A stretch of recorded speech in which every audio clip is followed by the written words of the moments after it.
Good afternoon and welcome to the first of several quick getting started videos for new users in Arizona. This video will walk through logging in, the dashboard, and a high-level overview of the different areas within the platform. We'll also do a quick walkthrough of how an administrator can add additional users once they've been created, and how both teachers and administrators can begin to add children. For those who do not yet have an account, please know that both Teaching Strategies and ADE are working diligently to connect with each district to begin the setup process. Let's begin.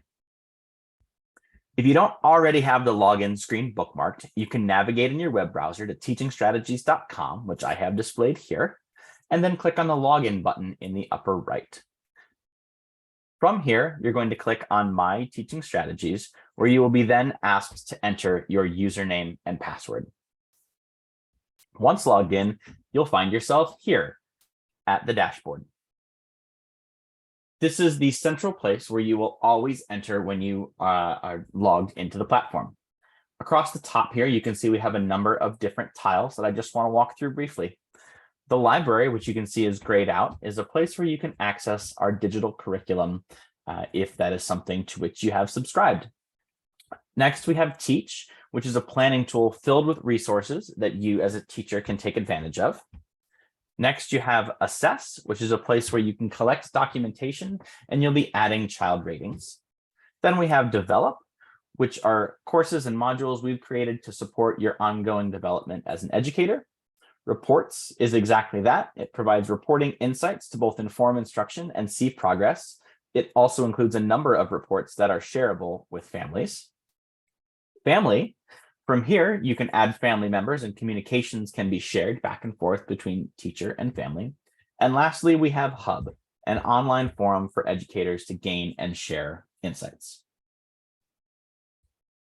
So let's walk through how to add new users. Once you've logged in, you'll notice that up here in the upper right, you're going to see your initials. When you click on those initials, you're going to see a drop-down menu. For those users who are not sure whether or not they are a teacher or an administrator, the telltale sign is the word administration in that drop-down menu. Only administrators can add additional users. Both teachers and administrators can add children. So let's walk through how to add a new user. Again, we click our initials, we see the drop-down menu, and we're going to click administration. The next screen that we come to is the basic administration screen. We have a sub-navigation bar here that allows us to look at several different areas within the platform. Right now, we're concerned with users. Once we click on it, you can see that the Add button shows up in the upper left-hand corner here. So we are then going to click on Add, where we're presented with a number of fields that need to be completed. If you are adding a user, you will leave the user type defaulted to teacher.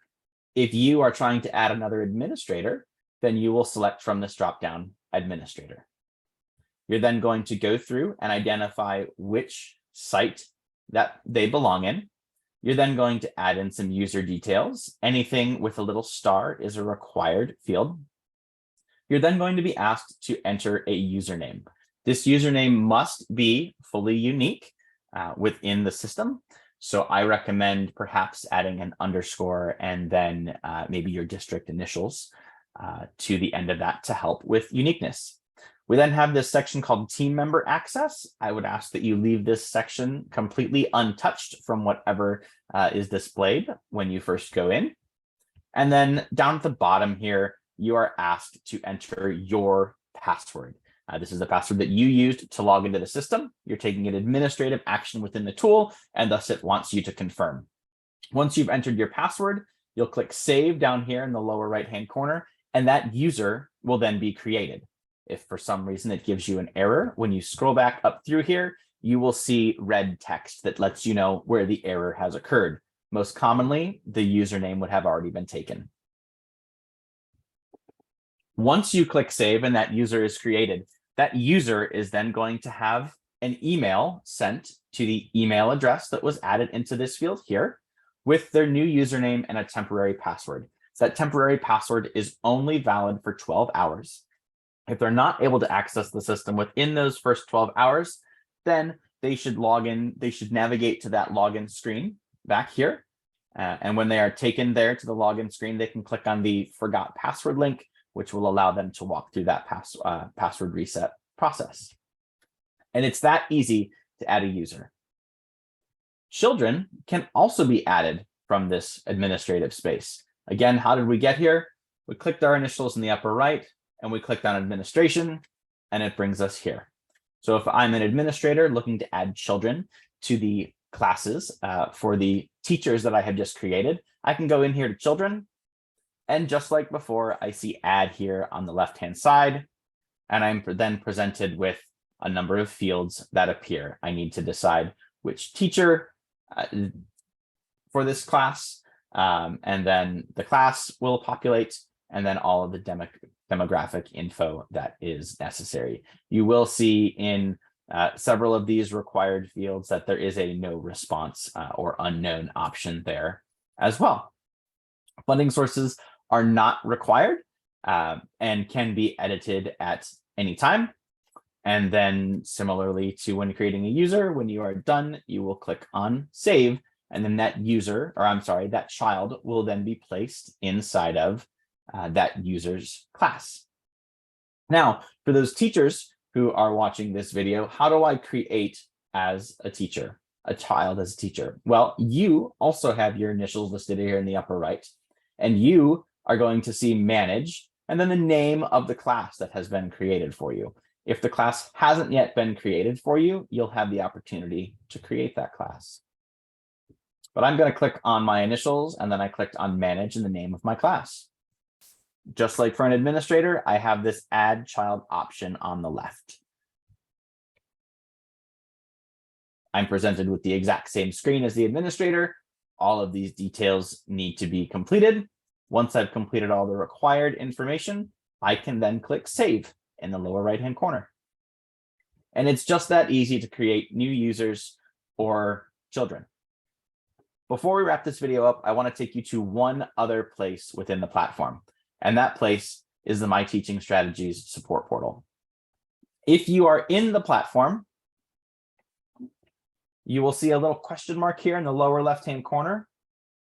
And you will always have the link to the My Teaching Strategies support portal right here in this question mark. I happen to already have it open. So this is the My Teaching Strategies support portal, commonly referred to as Google for Gold. From here, you can find support videos, you can find webinars, there are onboarding resources should you want to see a list of commonly completed actions and tasks. We already have the platform broken out for you by tool. Many of you will simply be clicking into this gold area from which you can see all of the different articles on how to do things. You also do have this search button here. So if I wanted to add a child, for example, I can do that. And now I can see the article that tells me how to add a child as an administrator. Maybe I'm a teacher. I could also look at the article that says add children as though I were a teacher. So again, just a quick place to get a lot of support. We'll be doing a number of additional videos, but wanted to make sure that you had this resource, which will be hugely valuable to all of you at your fingertips. Thanks for joining us today, and we'll look forward to seeing you again soon. Thanks.